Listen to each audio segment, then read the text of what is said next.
Good morning students. आज हम discuss करेंगे क्लास 12 का इलेक्ट्रोस्टैटिक पोटेंशियल एंड कैपेसिटेंस का continuing part 2. Already I have given some introduction for the potential and its potential difference, and now I will discuss some particular points, particular specific things. तो यहाँ पे क्या है ना, potential due to uniformly charged ring. तो ये एक uniformly charge ring है जिसके ऊपर मान लो कोई भी ये प्लस कोई भी चार्ज है इसके ऊपर. इसका मान लो रेडियस जो है r, इसका इस सेंटर से एक्सिस के ऊपर एक पॉइंट है p. मान लो ये p का जो ये डिस्टेंस है यहाँ से यहाँ तक का डिस्टेंस है ये x. कितना x? तो पाइथागोरस थ्योरम से हम लोग ये बोल सकते हैं कि ये जो डिस्टेंस है एक कॉर्नर वाला, ये क्या होगा, root under of x square plus r square. आप लोग जानते हो. ओके, तो ये हमारा पास है. तो हम लोग को क्या करना है कि इस p पॉइंट में क्या होगा. अब भाई छोटा पॉइंट होता तो यहाँ पे क्या होता, हम लोग डायरेक्ट पता था हम लोगों को k क्यूब बाई r. लेकिन यहाँ पे तो इस पॉइंट यहाँ, इस पॉइंट यहाँ, इस पॉइंट यहाँ, मतलब एक सरफेस है, उसमें से वो ये हर एक बंदा इसके ऊपर कोई ना कोई इफेक्ट डाल रहा है. तो सबको कंसीडर करना पड़ेगा, किसी को वंचित नहीं कर सकते हो भाई, ऐसे नहीं हो सकता. तो हम लोग यहाँ पे क्या करेंगे, सबको कंसीडर करेंगे करके पोटेंशियल ये करेंगे इस पर्टिकुलर पॉइंट पी पे कोई कहीं पे. तो हम लोग ये मान लेते हैं कि एक पॉइंट चार्ज मान लो यहाँ पे कोई भी एक में बहुत छोटा सा एक चार्ज है. मान लो ये इसका वैल्यू है टी क्यू, बहुत ही छोटा नेग्लिजिबल. तो मान लो डी क्यू इज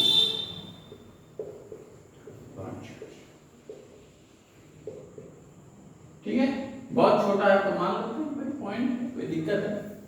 अब हम लोग ये डिस्कस करेंगे कि मान लो इसके वजह से पोटेंशियल क्या होगा. मान लो पोटेंशियल अगर dV होता है तो हम लोगों को फॉर्मूला से क्या पता था, k into D Q by R. R bar R क्या है, आर इसका डिस्टेंस. लेकिन यहाँ पे डिस्टेंस तो आर नहीं है, डिस्टेंस क्या है, root under of x square by R square. dq से इसका डिस्टेंस हो गया. समझ में आया, कोई दिक्कत नहीं. अब हम लोग क्या करेंगे, सारे के सारे पॉइंट से लेके हम लोग निकालेंगे dv1 dv2 dv3 ऐसे के हर जगह में पोटेंशियल, हर एक पॉइंट के लिए इस जगह में पोटेंशियल है निकालेंगे. उसके बाद क्या करना, ऐड करना, टोटल पोटेंशियल ऐड करेंगे स्केलर क्वांटिटी. तो इसीलिए इसको जस्ट इंटीग्रेट कर दो तो हम लोगों को टोटल पोटेंशियल एट p मिल जाएगा. अब तो इसको भी हम लोग क्या करेंगे, इंटीग्रेट करेंगे k into D Q by root under of x square plus R square. हो गया.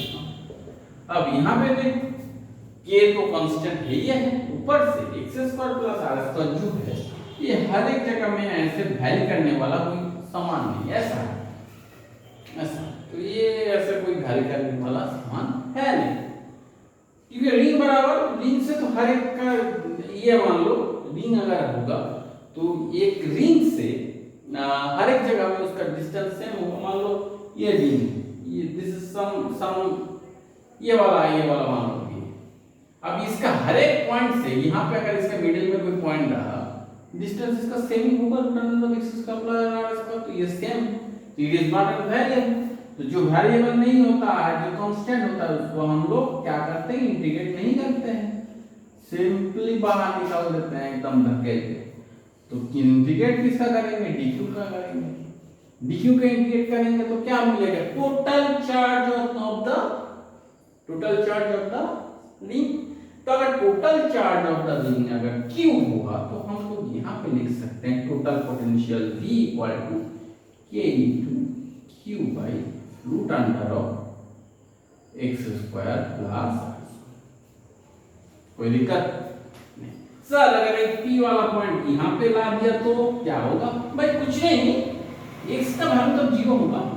पी पॉइंट अगर यहाँ बीच में कुछ कहीं होगा, अगर भी ये मान लो तुम्हारा चार्ज रिंग, ये चार्ज रिंग तो अंदर में एकदम उसके अंदर अगर रख दिए तो क्या होगा ना, वहां पे जस्ट एक्स का वैल्यू 0 बैठा तो क्या होगा, K Q by root under of, ऐसे होगा K Q by root under of R square, that means K Q by R. वो रहा मेरा फार्मूला, वापस चला आया, समझ में आया? तो ये मेरा फार्मूला, कोई दिक्कत नहीं। चलो आगे जाके हम लोग थोड़ा और दूसरा केस देखेंगे।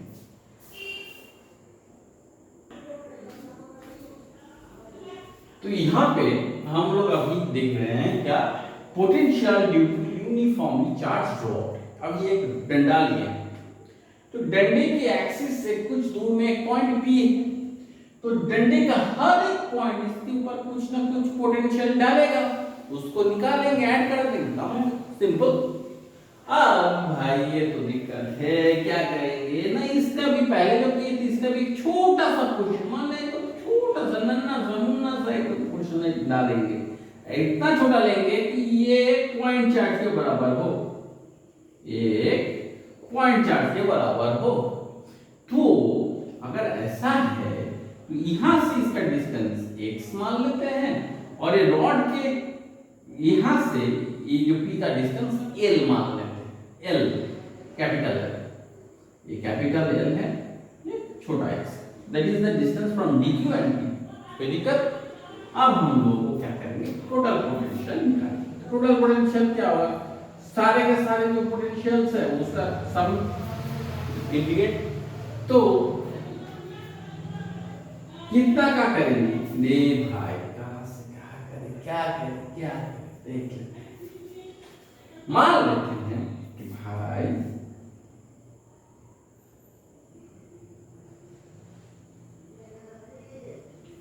ये रॉड का जो लेंथ है ये सुविधा के लिए, तो अगर ऐसा है तो यहां से यहां के बीच जितना भी ये है, सारे के सारे इसके ऊपर, सारे के सारे की वजह से इसके ऊपर पोटेंशियल आएगा P।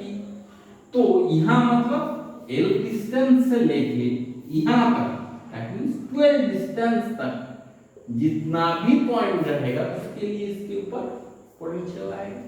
तो उसका फॉर्मूला क्या आ रहा है, नॉर्मल के क्यू बाई आर, छोटा वाला ये है तो D Q by R, R is the distance, distance हम लोग लेते हैं, डी क्यू का डिस्टेंस एक्स है, एक्स है, तो ऐसे हर एक ऐड करते जाएंगे, जो होगा वो, कोई दिक्कत?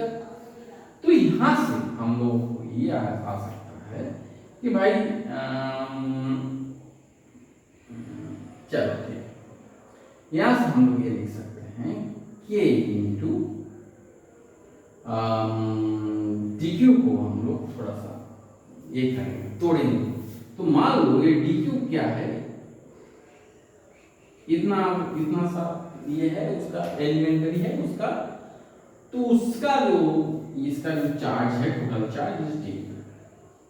तो हम लोग ये जानते हैं लैम्डा नाम का कोई एक फंडा है, तो लैम्डा का ये क्या है, चार्ज डेंसिटी। तो चार्ज डेंसिटी क्या है ना, चार्ज बाई ये हमारे चार्ज बाई लेंथ, तो चार्ज पर यूनिट लेंथ, तो मान लो तो वहां पे dq है और इसका जो थिकनेस है ये dx, तो dx में इसका dq चार्ज, तो लैम्डा इक्वल टू dq बाई dx। तो dq के जगह में हम लोग ये लिख सकते हैं लैम्डा इनटू dx।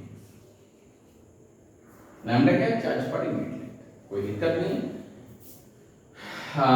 यहाँ पे देखो ये तो बाहर निकल गया, L से 12, dq के जगह हम लोग लिखेंगे लैम्डा इनटू dx और नीचे x था। अब लैम्डा एक पर्टिकुलर मेटल के लिए charge per unit length same होता है, पर यूनिट लेंथ और यूनिट कंडक्टर कोई भी एक पर्टिकुलर कंडक्टर के लिए, तो लैम्डा को भी बाहर निकालो, लैम्डा इनटू के dx बाई s इसको अगर हम लोग इंटीग्रेट करेंगे तो आता है log e base what dx को ऐड करेंगे तो हम लोग यहाँ पे आएगा log x log e base x। बाद में पता चलेगा इसका मतलब क्या है। और already you have learn in mathematics so I think it is good. तो L से लेके 12 तक अब ये दो लिमिट बिठाएंगे तो हम लोग यहाँ ऐसा आएगा लैम्डा इंटू के लॉग ई बेस 12 माइनस लॉग ई बेस L ऐसा है। आप लोग जानते हो कि log a minus log b equal to हम लोग लिख सकते हैं log a बाई b। तो इसका भी हम लोग वैसे लिखेंगे तो क्या लैम्डा इंटू के जैसा था इस साइड पोच देते हैं थोड़ा सा। चलो लैम्डा इंटू के थोड़ा सा लिखें। अब log a minus log b तो क्या होगा log of e base 12 by L. तो 12 बाई एल से क्या होगा ये एल एल हट जाएगा तो लैम्डा इंटू के लॉग ई बेस 2 मतलब ऐसा होगा लैम्डा इंटू के log E base 2 that will be the potential. कोई दिक्कत? चलो ठीक है नेक्स्ट चीज के ऊपर ध्यान देते हैं। तो नेक्स्ट टॉपिक क्या है potential due to an electric dipole.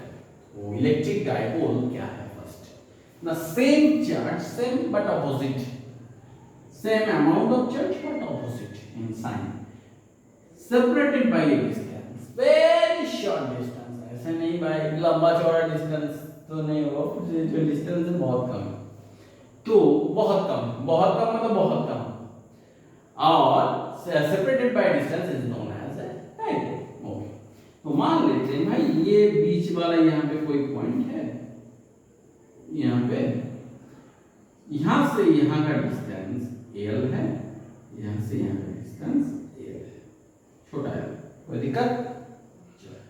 अब इसके बाहर कोई एक पॉइंट है m। अब p1 हर जगह में p ही लेते हैं। अब यहाँ से यहाँ का डिस्टेंस मान लो कुछ नहीं है x ठीक है कोई दिक्कत। इलेक्ट्रिक डाइपोल यहाँ से यहाँ नहीं चलो एक काम कर लेते हैं यहाँ से ले लेते हैं इसका डिस्टेंस x मतलब मिड पॉइंट से p का डिस्टेंस जो है x है यहाँ से लेके यहाँ तक समझ में आया। अब हम लोग को ये डाइपोल की वजह से ये p पॉइंट में क्या पोटेंशियल आएगा वो हमको निकालना है। अब एक बात बताओ डाइपोल के लिए सिर्फ एक पॉइंट एक ही चार्ज है एक चार्ज है तो उसके लिए यहाँ पे कुछ पोटेंशियल आएगा फिर दूसरा चार्ज आया तो उसके लिए यहाँ पे पोटेंशियल आएगा जो आएगा उसको ऐड कर देंगे हो गया काम सिंपल। तो अगर ऐसा है तो करते हैं।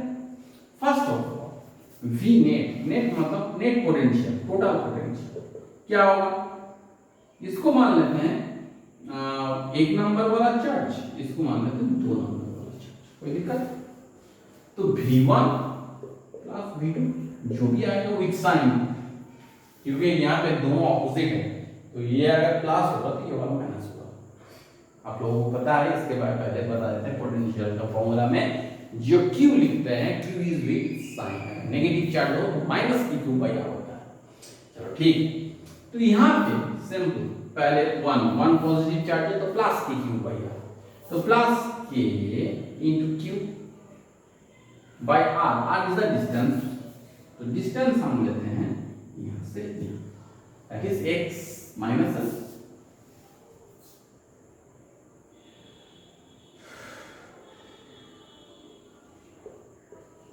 और ये 2 है तो 2 वाला क्या होगा माइनस के क्यू बाई आर क्या होगा x प्लस l होगा x प्लस l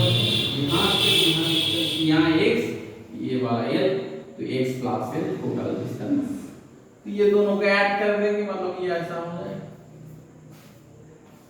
अरे भाई प्लस और माइनस होता है तो माइनस ही आ जाता है। तो ऐसा होगा तो इसको फिर हम लोग अगर सॉल्व करेंगे, सॉल्व हम आप लोग घर पे कर लेना भाई, कि क्यू कॉमन लेके भाई कर लेना, बहुत ही आसान है।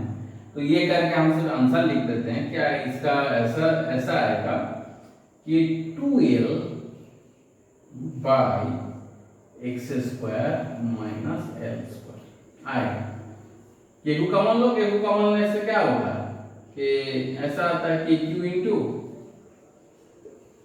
1 by x minus l plus 1 by x plus l, तो sorry x minus l minus, तो ये दोनों को अगर ये करोगे तो ऐसा आएगा। करो, कर लेना, बहुत ही आसान है भाई।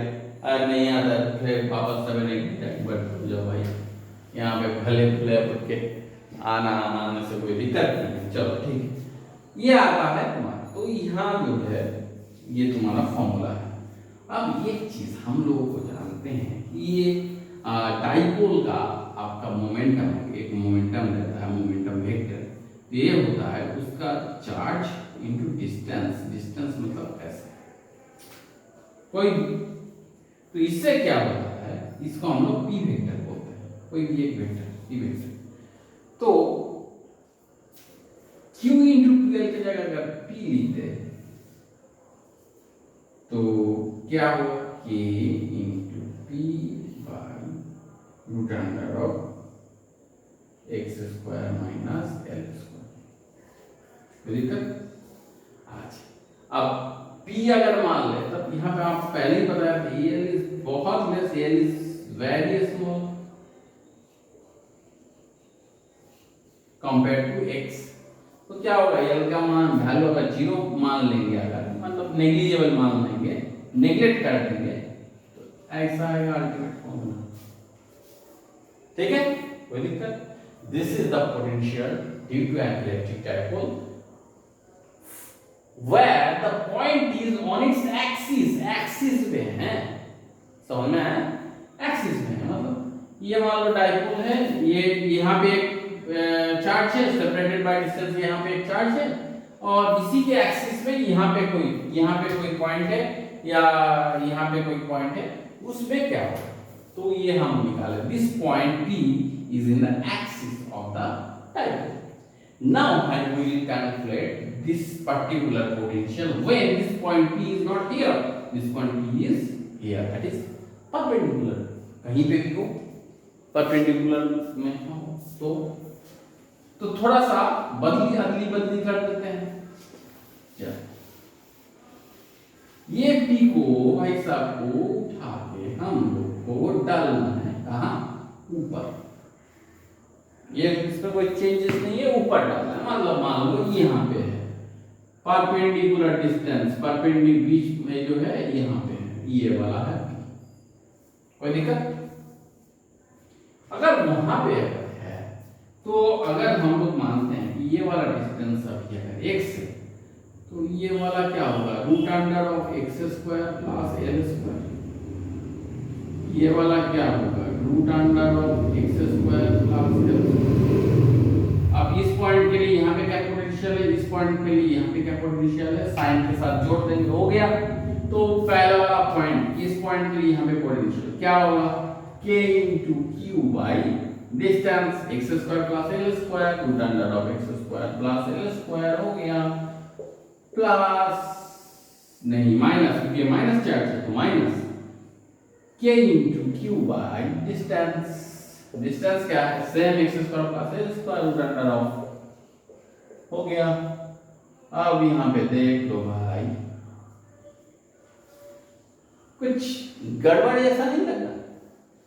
हाँ सर गड़बड़ तो लग रहा है, दोनों सेम है तो समय में तो जीरो हो जाएगा। मतलब at any point perpendicular to its mid point of the dipole, अगर डाइपोल के मिड पॉइंट का वो जो ए है उसका अगर परपेंडिकुलर जो कोई भी पॉइंट यहाँ यहाँ यहाँ यहाँ यहाँ जस्ट वो एक्सिस में रहना चाहिए, ये प्लेन में रहना चाहिए और एक्सिस में रहना चाहिए, हर जगह में v net will be zero. ठीक है सर, ये तो आप बहुत दिक्कत वाला बात बता दी। मतलब सर कौन सा वाला याद रखे, एक्सिस वाला या नेट वाला? आप लोग तो जानते नहीं हो, आप लोग तो सब पढ़ा के चले जाते हो, बाद में कैसे इतना कैसे याद रखे? कोई जनरल फॉर्मूला नहीं है ताकि दोनों का ध्रुव कर, मतलब भाई एक्सिस में ना हो कि भाई यहाँ पे तो हो सकता है, ये तो ना तो एक्सिस में है ना परपेंडिकुलर में है, यहाँ पे भी हो सकता है, ये भी तो ना एक्सिस में है ना परपेंडिकुलर में, तब क्या करेंगे सर? फंस जाएंगे ना हम फंस जाएंगे। आप क्या करेंगे? तो ठीक, उसके लिए करते हैं कि कोई potential due to an electric dipole at any point, कहीं पे any point, at any point,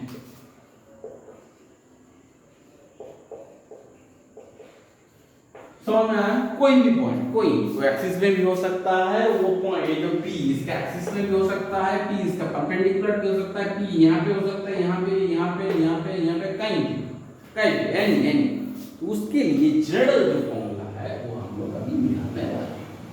चलो ठीक है, फर्स्ट ऑफ ऑल मान लो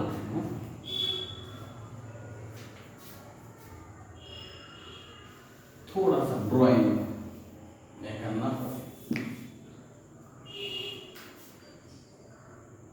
ये है तुम्हारा माइनस क्यू, ये है सेपरेटेड बाय डिस्टेंस, ये है तुम्हारा प्लस क्यू, ये इन दोनों का मिड पॉइंट है। मान लो यहाँ पे कोई point,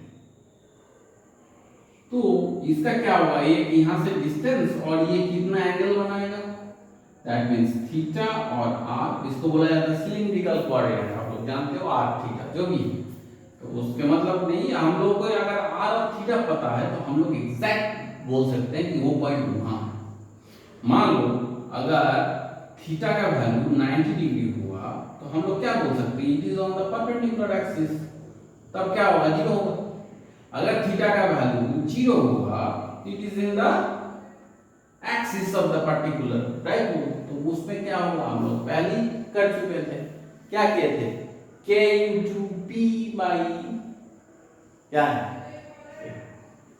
x, k into p by x, root under of x square था तो x, तो ये हो गया जहां पे p equal to q into 12। Okay ना, तो ये वाला मतलब हम लोग को एक ऐसा फॉर्मूला चाहिए जिसमें हम लोग ये दोनों का दोनों बैठा सके, तो वही काम करेंगे। चलो